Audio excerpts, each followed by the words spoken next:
こんにちは、ゆうたです。今日は記憶的ルームにやってきました。記憶的ルームとはトレンドの最先端を行くインタビュー医のこだわりの部屋を覗き見させてもらい、部屋についてやライフスタイルを紹介するコンテンツになっております。今回やってきたご自宅はですね、建築士の方がご自身で設計された自宅にやってきました。アイコニックなキッチンということで、その他もね、物件自体はかなり考えて設計していらっしゃると思うので、ちょっとそのあたりのお話をお伺いできればなと思ってます。あと今日はちょっと僕の目が腫れてて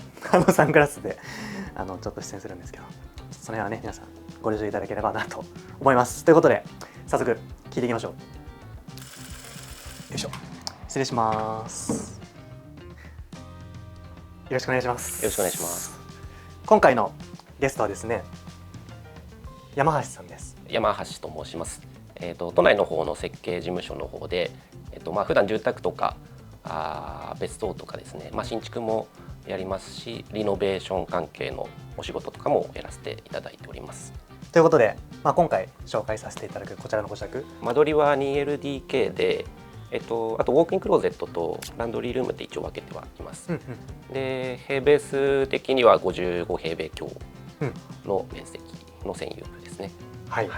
ということで、ちょっと今日はご自宅について、はい、ちょっといろいろお話をお伺いできればなと思ってるんですけど、今住んでらっしゃるご自宅はいつ頃設計されたご自宅なんですか？設計期間的には、2、3ヶ月ぐらいで、あだこうだこう自分で考えながら図面を描いて、作ってる形ですね。今は、ご家族何人で？今は、奥さんと娘が1人の3人家族です。3人暮らしで、今のご自宅に住んでらっしゃる。どうですか？なんかその全体を通してこだわってるポイントというか、なんかそういったところってありますか？55平米って割とこうファミリー世帯としては少し小さめなので、狭さをできるだけ感じないような工夫を各所に散りばめて設計しているというところが一つこだわりですかね。まずじゃあリビング、インテリア的にはそんなにこだわりはないんですけれども、隣に一つ部屋あるので壁を上までは立ち上げずに抜くことでちょっと視線が抜けるような形にして広がりを得るような形にしてますね。あとはインテリアで持っているものはソファーとかは前からも使ってたものを持ってきてます。ジャーナルスタンダードファニチャーのもう10年ぐらい前に購入したもので、やっぱりちょっと日焼けとかしてたので徐々に少しくすんできてはいますね。奥行きが大きいので結構リラックスして座れるソファーですね。ここはあれなんですね、壁付けで照明がここに設置されたんですね。照明器具はニューライトポタリーというところの壁付けの照明になります。この位置はなんかもともともうここにソファーを置くからここに照明を置こうかなみたいな。もうこのサイズのソファーをもう持ってくるのは決まってたので、ちょっと読書したりするときにつけて、光を確保したりっていうことにはしてますね。なんか結構こう全体的にこう結構角の取れたこう優しい印象もあるんですけど、なんかそのあたりは今回設計される上で意識されたんですか？一つは動線上にあるので、ちょっとこの辺とかが出っ張ってるとキッチンへの動線が悪かったっていうのが一つ。ちょっと人が座ってたりすると角が出てると通りづらかったりはするので、それが一つと、あとは二面採光なので横に窓がないので、この辺がどうしても暗くなるんですね。できるだけこう光を回し込むような形でちょっとあるの壁を作ってるって形ですね。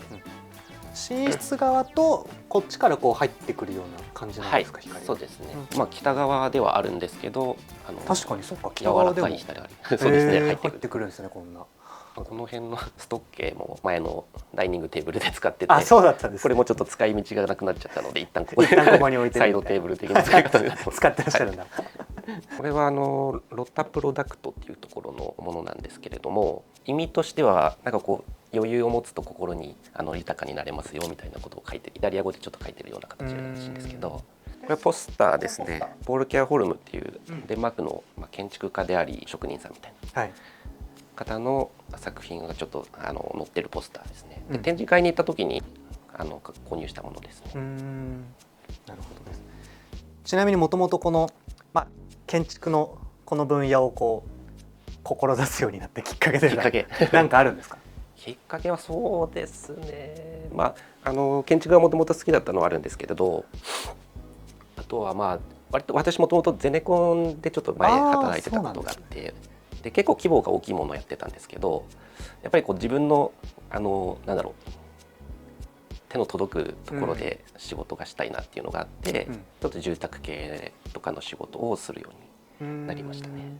お子さんがいらっしゃるとどんどんこうお子さんのおもちゃとかも増えてきて、こうまたある意味こう自宅の雰囲気とかって変わってくると思うんですけど、なんかそのあたりってこうなんかあったりしますか？子供のおもちゃが割とこうカラフルなものが多いので、壁とかは割とモノトーンな感じで、ちょっとグレーとホワイトぐらいの感じと、あとはまあ木目の優しい感じを基調にしてます。でまあこういうものが入っても割とこうアクセント的に見えるようなことは意識してそうですね、はい、こちらもジャーナルスタンダードファニチャーでソファーと一緒にタイミングで購入したものなんですけど、これもともとダイニングテーブルだったんです。あ、そうなんだ。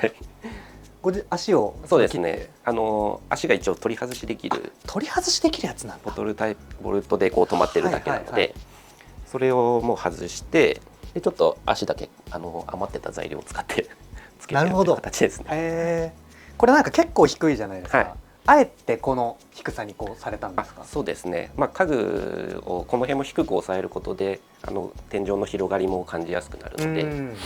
まあ、それとあとまあ動線的にもちょっと高いものがあるとどうしても邪魔になってくるので、こういう小さくしてます。でもう本当に床座で何かこう飲みながらとかでもいいですね、なんかこの高さあんまりないですもんね。確かに結構いいですね、この低い感じも。そうですね、子供にもちょうどいいので優しいですね、お子さんにも子供たちが遊んでる時もこれはよく使うものですね。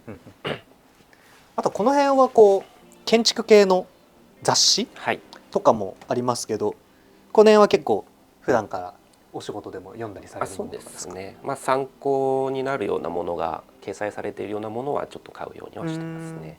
なんか最近見た中で面白かった施設とか物件とかなんか載ってるものであったりしました？これはマイホームっていう新築とかリノベとかがこう入っているようなカーサブルータスの本ですけれども、この玉田さんで、まあ、結構地方の方だとは思うんですけど、栃木県なので、住宅のブロックがあって、大きな屋根がかかって、この辺ももう屋外空間として家みたいな。これすごいですね。これはやっぱ郊外ならではのなんか土地の使い方ですよね。土地が広くても周りに家とかが何もないような場所だとこういうこともできるので、すごいですね。いいですよね。都会だとなかなかできないので。できないですよね。やっぱりね、なんかそれこそ僕も結構建築とか見るの好きなんですよ。なんかこう日本とかでなんか行かれた中とかで結構良かった建築とかなんかありました？ですね、風の丘総裁場っていうところがありまして、ランドスケープとこう一体になってるような建築で、水盤の使い方とか丘の作り方、建物の立ち方とかがすごくこう馴染んでて、ちょっと本当に感動しちゃったぐらいの気になる建物ありますね。大分ですね。あとは手島美術館ってサナさんかな、ちょっとこう丸っこい感じのあそこも良かったですね。本当ですか？すごく良かったです。その場所のなんか一番いいところをうまく抽出しているところが、まあ、建築として現れてるとすごく魅力的には感じますね。これは二神製作所っていう建築の金物もいろいろ作られてるんですけど、そこのところの柿ですね。結構持っていただくとすごい重いんですけど。重いんだ。重い。重いですね。すごい重厚感のある感じですね。結構アクセントになるので。これ今装飾で入れてるこれは何ですか？これは枝を塗装しただけの。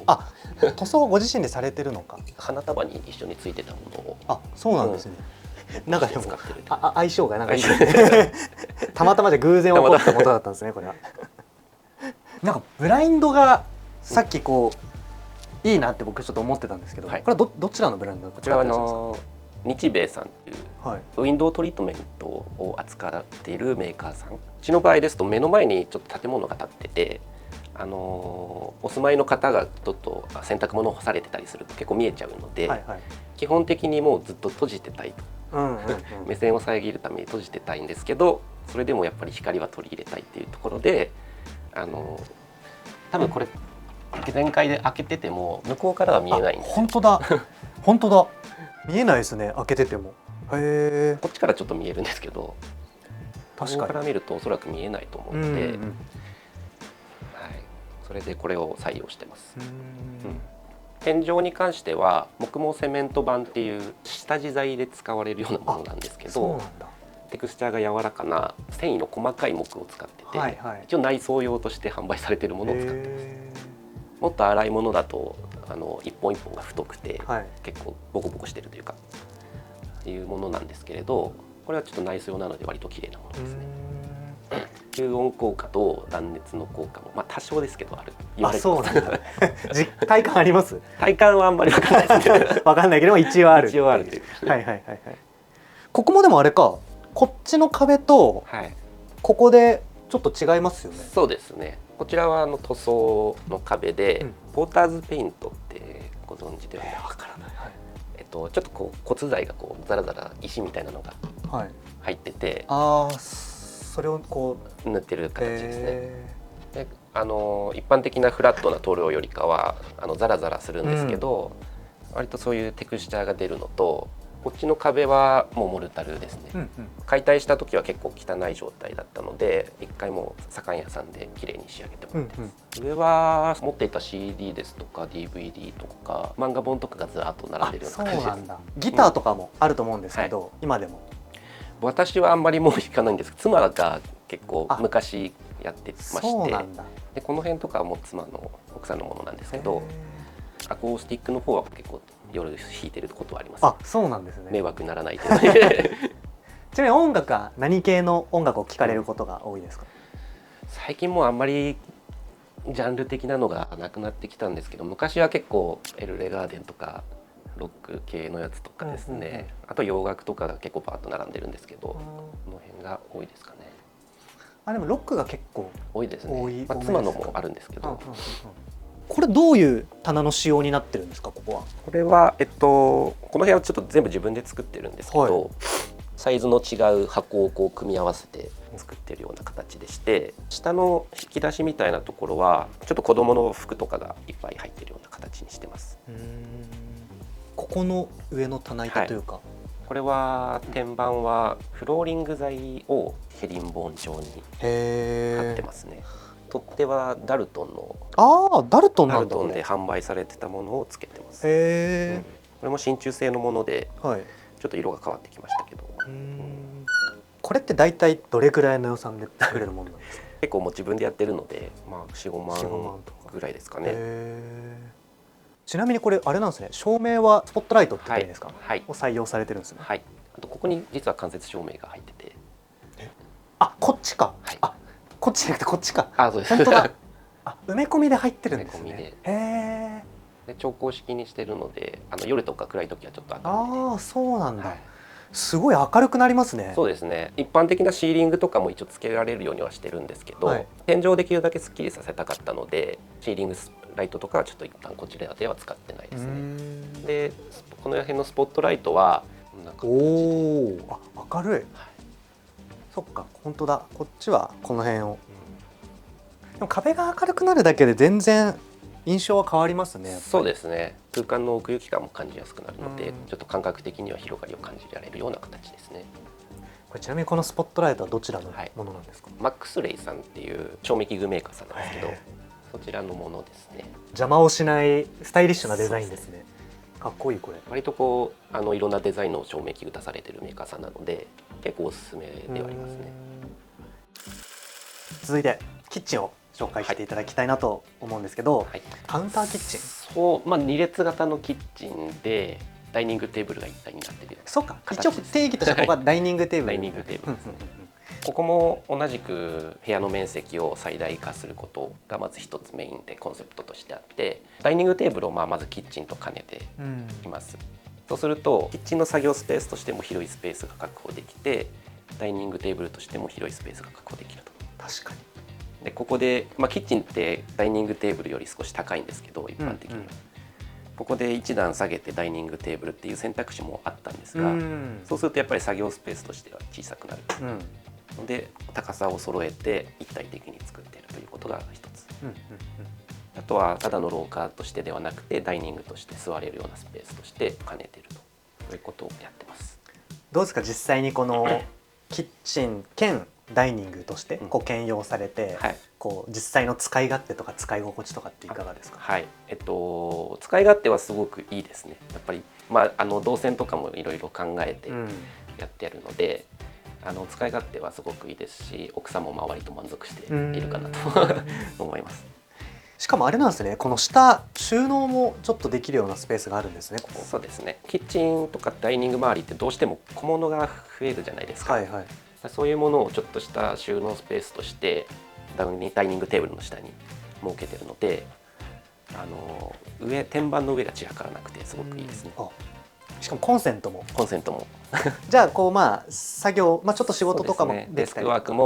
ークもできるような形でコンセントとか設けてますね。まずこの2脚はチェスカチェア、カウンターハイト高いんですけど、テーブル自体が足が実はないんですけど、確かに本当だ、確かに。はい、で跳ね出してて、で構造的にチェスカチェアも似たような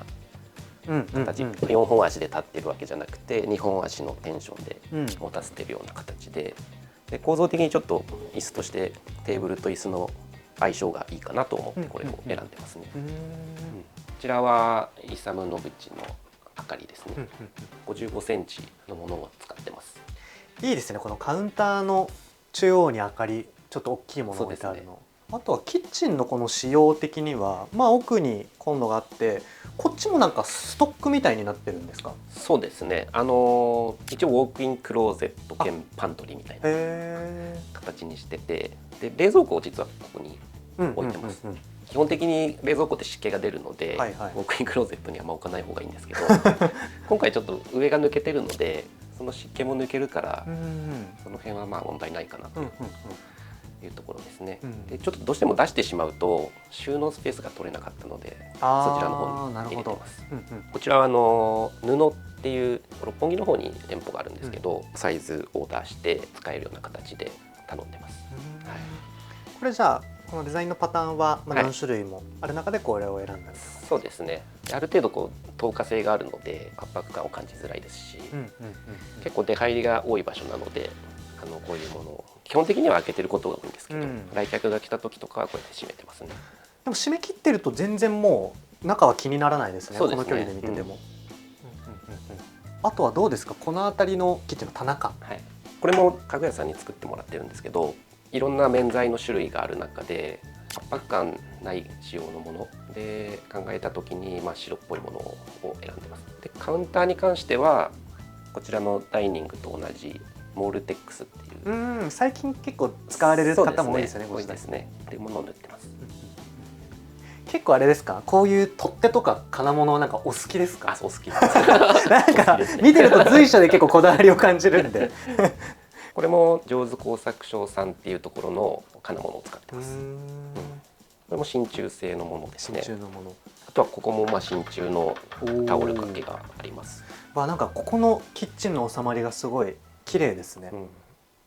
あとはここはね、冒頭にもお話があったと思うんですけど、いわゆるその光を取り入れるみたいなところであるんですか？はい。キッチンの横なので不燃材である必要があるので、今回光も入れたかったのでガラス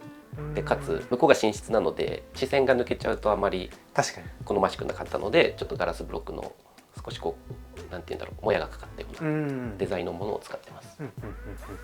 あとは梁の部分にちょっと照明をがあるんですよね。入れてまして、ちょっと点灯させますとこのような形で、ちょっとこの部分がコンクリートの構造体が入ってるんですけど、存在感が結構大きかったので、もう高さもこれぐらい低いところに出てくるので、その存在感を消すために間接照明にしてます。これも調光式にしてるのでこうやって明るくもできますし。そっか、じゃあ夜は結構間接照明というか、そうですね、いくつもあって、それ結構明るくなりますよね。お部屋も明るくなりますね。もう一番明るい状態でそっちと2箇所つけるともうそれだけでも全然十分って感じですよね。こちらの廊下部分、照明があると思うんですけど、これはどちらの照明なんですか？こちらは先ほどのスポットライトと同じメーカーさんのマックスレイっていうところのものになりますね。この辺が明るいのでそんなに頻繁にはつけないですけど、補助的につけることはありますね。僕の感覚普通のご自宅よりも結構照明がなんかたくさんあるそうですね気がするんですけどなんかそのあたりってこうあえてというかなんかあるんですか理由は。そうですね、まあこの辺とかは実用性というかこの装飾というか、もう兼ねてつけてるっていうのもあるんですけど、まあ、空間が限られてるので場所によってつけたり消したりすることで雰囲気を変えたりとかそういうことができるようにちょっとまあ一般的なところよりかは多いかもしれないですね。あとそうだまあねあとここにこう2つ、スペースがあると思うんですけどこっち側ちょっと聞いていいですか。こっちはランドリースペースとして使ってまして、うん洗濯機と壁一面に棚をつけて使ってます。でもう洗濯作業がもうここで完結できるように、洗濯機で洗ってポールで干して小物系はもうこの中にもう畳まずにボンボン収納できるような形にしてます。ここでワンストップできるの多分楽ですね。めちゃくちゃストレスフリーですよね。確かに。で一応湿気を逃がすために奥の方に換気扇もつけてますので一応そこで全部吸うような形ですね。じゃあこっちにランドリーがあるとこっちの右手側のお部屋、スペースは、何があるんですか。こちらは洗面所と脱衣所ターコイズ系のタイルをちょっと使ってましてちょっと華やかなで、お客さんが来た時にやっぱりトイレとかも使うのでできるだけ雑多なものが表に出ないような形で少しデザインを加えているというところですね。確かにこうお客さん招いた時にランドリー部分ちょっと見えたりするとあと片付けなきゃってなりますよね。そうなんですよね。どうしても洗濯物ってあまり見えない方がお客さんにはいいかなと思うのでそういう観点でもなんか分けるのっていいですね。そうですね。はい、確かに、ドアは引き戸になってまして壁の中に引き込まれている今状態になってます。このような形でどうしても開き戸とかだと開いた状態で扉残っちゃうので確かにこのスペースだとちょっと邪魔になっちゃうので、今回は引き戸でかつ壁の中に引き込んであるのでないような感じ、開けばないような感じで収まれるような形にしてますね。廊下のなんかコンセプトみたいななんかありますか。できるだけすっきり見せるということと幅がそんなに取れないので収納を壁の中に収めて収納を確保しているというところですね。ここの壁の塗装はリビングと一緒ですか。同じです。あちらだと自然光で照らされるので、割とこう白っぽいような印象で、玄関はオレンジ色の光で照らされているのでちょっと色味の違いで見え方が違ってくるというのはありますね。電気のスイッチ、全部統一されてるんですか。基本的にはそうですね。パナソニックの、アドバンスシリーズというもののメタリックとかグレーのものを使ってます。でちょっと調光の照明の器具の適合がうんぬんがあるので、そういうことか。だからこう一部ちょっと違ったりするんですね。一部ちょっと違うものがついてるところはありますね。そういうことなんですね。本当は揃えたいんですけど、そっか。照明の適合が取れないものがあるので、それ違ったりするんですね。あとはどうですか。この辺のまたこの取っ手とかこの金物系はT 型のレバーハンドルっていうあまり今見ない初めて見たかもこれ家で確かイタリアかどっかだと思うんですけどその輸入されているものを使ってます。回してこう開けるんだ。一般的なこういうレバーハンドルと使い方としては同じですね。この扉4枚があるところは壁に埋め込まれた形のシューズクローゼットになってます。でここも照明がこう上と下に。これはポイントナンバー38か学大の方に確か店舗があったんですけどちょっと移転したかもしれないんですけど、そちらでちょっと購入したオリジナル照明になります。今日はありがとうございました。ありがとうございました。そしたらじゃあ最後にお知らせしたいものとか告知したいものがあればしていただければなと思います。インスタグラムの方で家のことですとか設計したもののことですとかを上げてますのでもしよろしければ覗いてみてください。じゃあ気になる方はインスタグラムの方ですねチェックしていただければなと思います。お願いします。